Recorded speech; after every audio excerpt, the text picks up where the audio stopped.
बंदर और डॉल्फिन की रहस्यमयी यात्रा। एक समय की बात है, कुछ नाविक अपनी विशालकाय जहाज से समुद्र की अनदेखी गहराइयों में यात्रा पर निकले। उनमें से एक नाविक ने अपने पालतू बंदर चिंपू को भी इस रोमांचक यात्रा पर साथ लाया था। चिंपू, एक चंचल और चतुर बंदर, हमेशा नई जगहों को देखने और अनजाने अनुभवों को जीने के लिए उत्सुक रहता था। समुद्र की लहरों पर खेलते हुए जहाज एक दिन एक भयंकर तूफान में फंस गया। तूफान इतना प्रचंड था कि जहाज की विशालकाय संरचना भी उस क्रोधी समुद्र के आगे झुक गई। अचानक एक जोरदार धमाका हुआ और जहाज दो हिस्सों में टूट गया। सभी नाविक समुद्र की लहरों में गिर पड़े।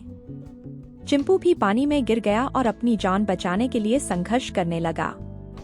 चिंपू को डूबते देखकर उसकी आंखों में भय उतर आया। तभी अचानक एक डॉल्फिन उसकी मदद के लिए आई और उसे अपनी पीठ पर बिठा लिया। चिंपू ने राहत की सांस ली और डॉल्फिन की पीठ पर बैठकर चारों ओर देखने लगा। डॉल्फिन ने कहा, डरो मत, मैं तुम्हें सुरक्षित स्थान पर ले चलती हूँ।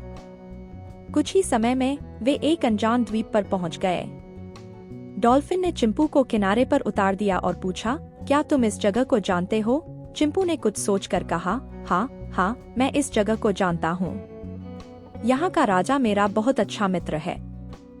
डॉल्फिन ने उसकी बातों पर संदेह किया, लेकिन कुछ कहे बिना मुस्कुराई। उसने सोचा कि यह बंदर शायद डर के कारण झूठ बोल रहा है। उसने मजाक में कहा, वाह, तुम तो राजकुमार हो। अब तुम इस द्वीप के राजा बन सकते हो। चिंपू ने चौंक कर पूछा, कैसे? डॉल्फिन ने हंसते हुए कहा, यह आसान है। चूंकि यहाँ कोई और जीव नहीं है, तो तुम स्वाभाविक रूप से राजा बन सकते हो। चिंपू ने खुद को गौरवान्वित महसूस किया और वह खुशी खुशी उस द्वीप का निरीक्षण करने लगा। द्वीप पर घूमते हुए चिंपू को एक पुरानी और रहस्यमयी गुफा मिली। गुफा के अंदर जाते ही उसे अजीब सी आवाजें सुनाई देने लगीं। उसने हिम्मत जुटाकर अंदर जाने का फैसला किया। अंदर जाकर उसने देखा कि गुफा में कई अद्वितीय और चमचमाते रत्न बिखरे पड़े थे।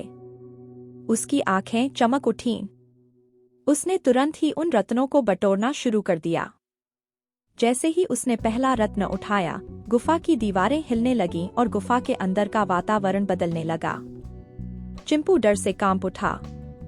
तभी एक गूंजती हुई आवाज आई, यहाँ से दूर हो जाओ, यह स्थान तुम्हारे लिए नहीं है। चिंपू ने उस आवाज को अनसुना कर दिया और रत्नों को बटोरने में जुट गया। अचानक गुफा का प्रवेश द्वार बंद हो गया और अंधेरा छा गया। चिंपू ने खुद को फंसा हुआ पाया और उसकी दिल की धड़कन तेज हो गई। डॉल्फिन, जो द्वीप के किनारे इंतजार कर रही थी, चिंपू के वापस न आने पर चिंतित हो गई। उसने पानी में छलांग लगाई और समुद्र की गहराइयों में गायब हो गई। कुछ ही देर में वह एक विशालकाय व्हेल के साथ लौट आई। व्हेल ने अपने विशालकाय मुंह से गुफा के प्रवेश द्वार को तोड़ा और चिंपू को बाहर निकाला। चिंपू ने राहत की सांस ली और डॉल्फिन और व्हेल का धन्यवाद किया। चिंपू ने डॉल्फिन से माफी मांगी और कहा, मुझे माफ कर दो, मैंने लालच में आकर अपनी जान जोखिम में डाल दी।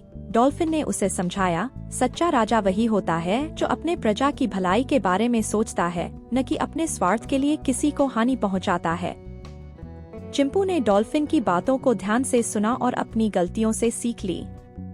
उसने वादा किया कि अब वह हमेशा दूसरों की भलाई के लिए काम करेगा।